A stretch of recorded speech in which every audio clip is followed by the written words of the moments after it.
से दायर की गई अर्जी पर सुप्रीम कोर्ट में कल समाअत हुई थी, जिस पर हतमी समाअत के लिए सुप्रीम कोर्ट ने आज सुबह 10:30 बजे का वक्त मुकर्रर किया है।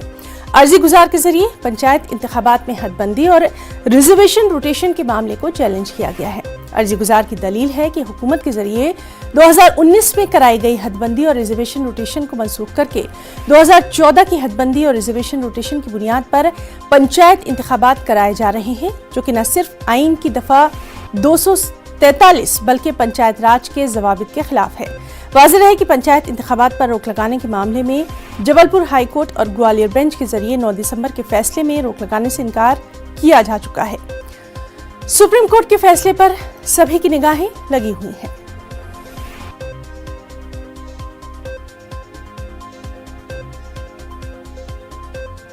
एक अहम बैनुल-अक़वामी खबर।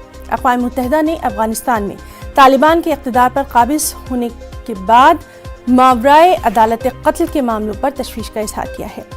अक़वाम मुत्तहिदा का कहना है कि अगस्त से नवंबर के बीच 100 से ज़ायद अफराद को मावराए अदालत क़त्ल किया जा चुका है। इनमें कम से कम 72 के पीछे तालिबान का हाथ है। अक़वाम मुत्तहिदा के इदारे बराए इंसानी हकूक़ की नायब सरबरा निदा अल-नशिफ के मुताबिक तालिबान की तरफ से आम माफ़ी के ऐलान के बावजूद इस तरह की खबरें तशवीशनाक हैं।